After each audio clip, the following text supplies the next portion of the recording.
Welcome to my channel glorious English by Shubham Sikandar. और आज का सेशन बहुत ही खास है क्योंकि आज के सेशन से मैं शुरुआत करने जा रहा हूँ एक नए कॉन्सेप्ट की, एक नए चैप्टर की। और वो चैप्टर होगा सिमिलर वर्ड्स। सिमिलर वर्ड्स को एक दूसरे नाम से भी जाना जाता है। इसको हम लोग कहते हैं सिनोनिम्स भी कहा जाता है, यानी इसे बहुत लोग सिनोनिम्स भी कहते हैं, बहुत सारे स्टूडेंट्स को सिमिलर वर्ड्स भी कहते हैं। एक्चुअली दोनों इक्वल है, ठीक है, दोनों में बस अलग अलग फर्क है। तो वर्ड्स के प्रोनाउंसिएशन का या फिर बोलने के तौर तरीके का, तो या तो सिमिलर वर्ड्स बोल लो या फिर सिनोनिम्स बोल लो आप, ठीक है।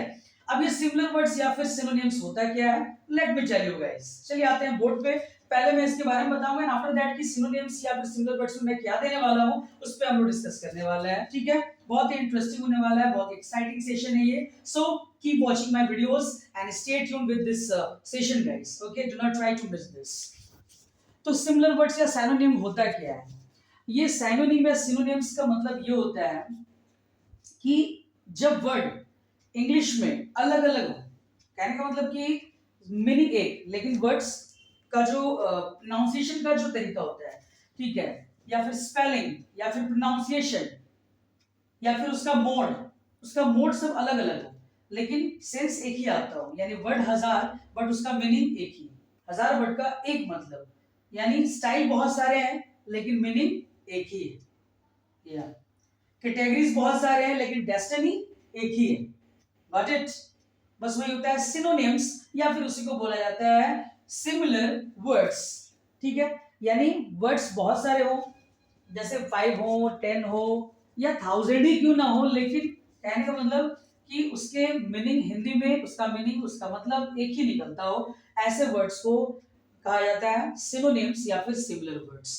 अब आप बोलोगे सर इस तरह के वर्ड्स क्यों सीखना चाहिए, ऐसे वोकैब्स को लेने से क्या फायदा? बिल्कुल बहुत सारा फायदा है, ठीक है। क्योंकि लोगों का बोलने का जो एक फोनेटिक्स होता है या फिर the way of speaking is quite different from guys each other. Yeah, you can just find out whenever you communicate with others, with anybody else, then you can definitely find this and you can notice this word that everybody use some different concept, everybody use some different words, vocabs, but sometimes the meaning is same, but sometimes the sense is same, but the style and the swag is different from each other. So उस situation से come out होने के लिए, ठीक है, उस situation से बाहर निकलने के लिए मेरे पास ऐसे कलेक्शंस होने चाहिए, आपके पास ऐसे कलेक्शंस जरूर होने चाहिए, ठीक है। इसलिए सिनोनिम्स और सिमिलर वर्ड्स को बहुत ज्यादा अप्रिशिएट किया जाता है स्पीकिंग प्रैक्टिस में, ठीक है। या फिर हम लोग स्पोकन इंग्लिश का क्लास कर रहे हैं तो वहां पे इसको बहुत ज्यादा अप्रिशिएशन मिलता है, ओके।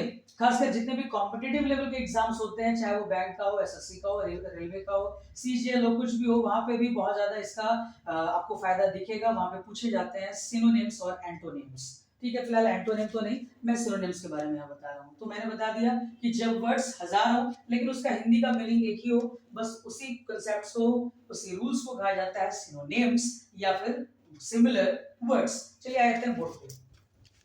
यहाँ पे पहला वर्ड है हार्डली, ठीक है, हार्डली। दूसरा है स्केयरली, तीसरा है बोरली, चौथा है रेयरली और पांचवा है सेल्डम, जैसे कि आप देख सकते हैं यहाँ पे। लेकिन उसका मीनिंग मैंने एक ही लिखा है। टोटल कितने वर्ड हुए? 1 2 3 4 5।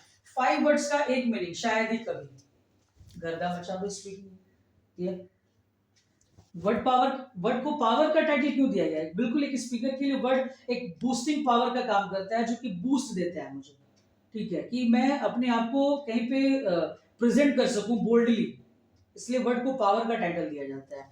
तो ये 5 वर्ड्स का एक मीनिंग हार्डली, जैसे कि शायद ही कभी। हार्डली एक मैंने एग्जांपल मैं यहाँ पे दे रहा हूँ ताकि आपको समझ में आ जाए अच्छे तरीके से।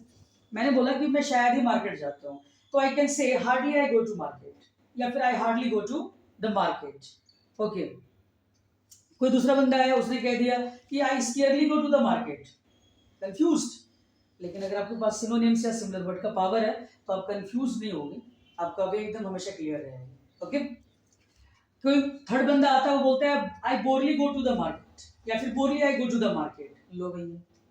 चौथा वाला बंदा आके और डिफरेंट बोल देता है, वो बोल रहा है I rarely go to the market या फिर rarely I go to the market, या एंड द लास्ट क्या है कि सेल्डम। किसी बंदे ने बोल दिया, पांचवा जो बंदा आया वो बोल रहा है क्या कि I seldom go to the market या फिर seldom I go to the market. भाई चाहे कोई रेयरली बोले, हार्डली बोले, स्केयरली बोले, बोरली बोले या सेल्डम बोले, ये कुछ भी बोले, लेकिन इस वर्ड का एक ही मतलब आ रहा है, वो बता रहे हैं कि शायद ही मैं बाजार जाता हूँ हमेशा नहीं जाता हूँ, कहीं मौका मिला, कभी छुट्टी मिला मुझे काम से तो मैं शायद ही देखने को मिलूंगा तुम्हें मार्केट में, यानी हार्डली, स्केयरली, बोरली, रेयरली या फिर seldom I go to the market. चलिए नेक्स्ट सिमिलर वर्ड देखते हैं। और नेक्स्ट सिमिलर वर्ड हमारा है recently, lately, on late, of late. अब देखिए यहाँ पे चार वर्ड्स हैं, recently first, lately second, on late third, of late fourth. इन चारों वर्ड का एक ही मीनिंग है, एक ही मतलब है, हाल ही में। लो, अब हाल ही में जैसे कि एक फेमस वर्ड है, लोगों की जबान पे हमेशा एक चीज सुनने को आपको मिलेगा, अगर वो हाल ही में इंग्लिश को बोलेंगे तो बोलेंगे रिसेंटली। रिसेंटली मैंने ये किया है, रिसेंटली मैंने वो किया है, अरे रिसेंटली मैंने एक नया बाइक लिया है, तुम्हें पता नहीं है? Recently I have purchased a new bike, recently I have purchased a new bike. अरे बहुत हो गया रिसेंटली यार, यूज समथिंग न्यू। मान लो कोई सामने वाला बंदा आके ये बोल दे कि lately I have purchased a new bike and now I am scratching my head like this, I started scratching my head, by what did you से? पल्ले ही नहीं पड़ रहा है, bouncing beyond for me, out of coverage area. ठीक है, तो coverage area में रहने का, कवरेज एरिया से बाहर नहीं जाने का। अगर आपके पास सिनोनिम्स या फिर वर्ड पावर का कांसेप्ट है, आपके पास पावर है, तो बिल्कुल आप पावर में ही हो। तो लेटली, जैसे रिसेंटली आप परचेज्ड अ न्यू बाइक, तो कोई दूसरा बंदा है उसने बोल दिया कि भाई लेटली आप परचेज्ड अ न्यू बाइक, वो ये बोल रहा है कि भाई हाल ही में मैंने एक नया बाइक खरीदा है। ठीक है, थर्ड बंदा आके क्या बोलता है, don't you know on late I have purchased a new bike, अरे तू पता नहीं है मैंने हाल में ही एक नया बाइक लिया है। लो, फोर्थ बंदा आके बोल रहा है, भाई did you know of late I have bought a new bike, did you know of late I have bought a new bike, मैंने हाल में ही एक नया बाइक खरीदा है। ठीक है, तो चाहे वो किस मोड से भी बोले या फिर ये मेरे लिए भी यूजफुल है, अगर ये मेरे सामने वाला बंदा अगर इस तरह का वर्ड्स लेकर आ रहा है, so I can easily get him, I can easily get her, understand her